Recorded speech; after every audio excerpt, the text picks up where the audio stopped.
If you ever thought that seating was special, take a look at the evolution of seating.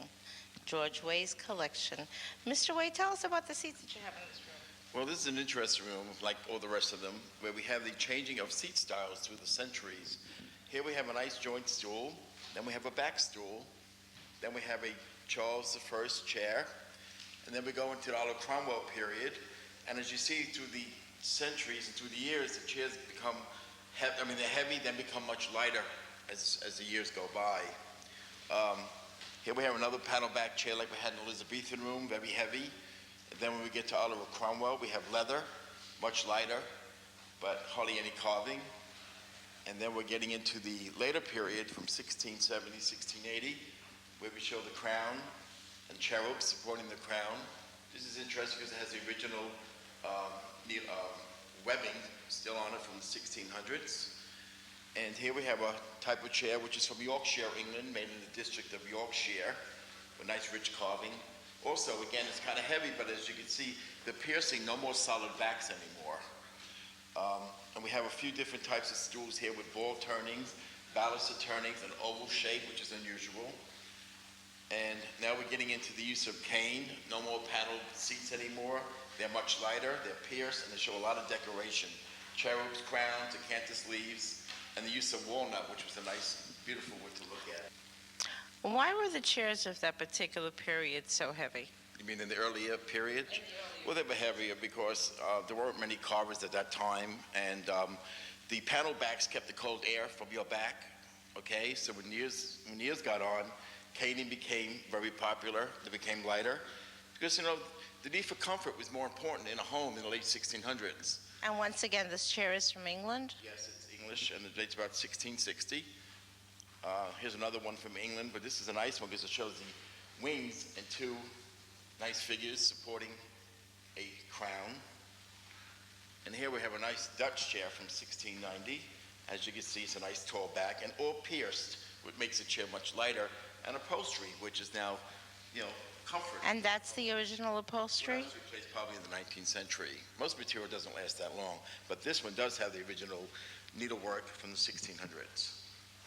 This one does? Yes, it's an English one from about That's 1660. great. Those body twist legs. And here we have a very interesting Baroque chair. We showed it this way. It originally was caned, and you would think a chair with this magnitude, this beauty, would be upholstered. But it showed you that caning was still important and still functional at that time. I would love to see a beautiful rose needlepoint on there. Yeah, that would be nice. Here we have a very tall back William and Mary chair from about 1690, painted black to imitate ebony. And again, here we go with upholstery. Here's a William and Mary stool with that nice serpentine stretcher and ball feet. And here is an interesting chair, one of a pair, made out of walnut, which is Dutch. But it shows the introduction of the cabriolet that became popular during the time of Queen Anne. So this was really the earliest type of cabriolet around 1690. So, How do you do your research on all these particular chairs and all these little intricate things? And tell us your secret. well, years ago was all the research. Now it's all up in my brain. So when I go into a shop or something and I see something, I know right away what it is. It's from years of experience, and that's what it's all about. Yes, it is. Okay, we'll be right back with more of the Antique Trader at Snug Harbor. Hi, welcome back to the Antique Trader, and we're here with Mr. George Way with the George Way Collection.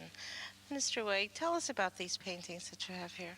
Well, in the collection there are about 80 paintings, and some of them are very interesting. This one I call the merchant seller because it looks like he's trying to sell some material to this beautiful young lady. This one here is a Dutch painting, and it looks like a woman who's from France who's visiting a Dutch home, and she's receiving a letter from this young gentleman. So it's telling you a story. And in the collection there are quite a lot of different paintings, which you will see in a moment. All right, let's continue on to the next one. In the collection we have a nice selection of portraits. Here we have a nice gentleman, a young gentleman, and he's wearing this beautiful lace work, as you could see, which really was very attractive. And through the collection, you'll see different types of collars. You'll see escrow collars. You'll see men not wearing collars, but different types of paintings. What period is he from? He's about 1640, 1650, and he's Dutch. And where did you pick him up? At a flea market in New York City about 5 years ago. Right. And the gentleman up on top. Well, he's not too attractive, but he's a Dutch painting from the 1600s, and I thought he was quite interesting too. Even though he's not appealing, he's, interesting to look at. Is that the original framework? No, that that's came in? all the frames in the collection are 19th century. None of them have the original frames from the 1600s. That was a very interesting point. Right. Here we have a tavern scene. This one is signed by Adrian Ustada, who is a well-known Dutch painter. In the collection, you see not only portraits, you see couples dancing, couple holding hands, whispering each other's ears. Here we have a wonderful portrait of a husband and wife by Michael van Meervelt, dated 1629, and they're painted on wood, and they're painted in 3 sections, as you can see. And I'm sure they must have been very uncomfortable wearing those big lace collars. Have these been refinished at all? Because I see an area there that seems to be glossy, or that someone tried to clean it or something. It's funny that you notice that. They do need a cleaning because they're kind of yellowed. After years, the varnish turned yellow, and with dirt and grease and what have you. This little section that you see, somebody tried to clean it and wanted to see how it was going to look and stopped and never finished it. But this is the way I found them. Does it depreciate if you clean them? No, matter of fact, it increases the value, and you're able to see all the rich colors that are hidden behind the dirt. Here's a wonderful painting of a church interior on the top, and a nice winter scene, which is very unusual. And here we have a country scene, looks very Italian. A man on a horse and a woman doing some sewing. And a portrait of a man with a gold chain and a medallion, which is from the school of Peter Paul Rubens.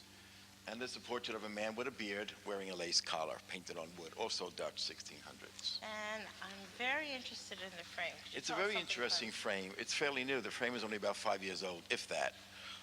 But it kind of goes well with the painting. So when I bought it, I was lucky I had a frame with it. it? It's So wonderful. it is very interesting and It different. is very interesting. Thank you.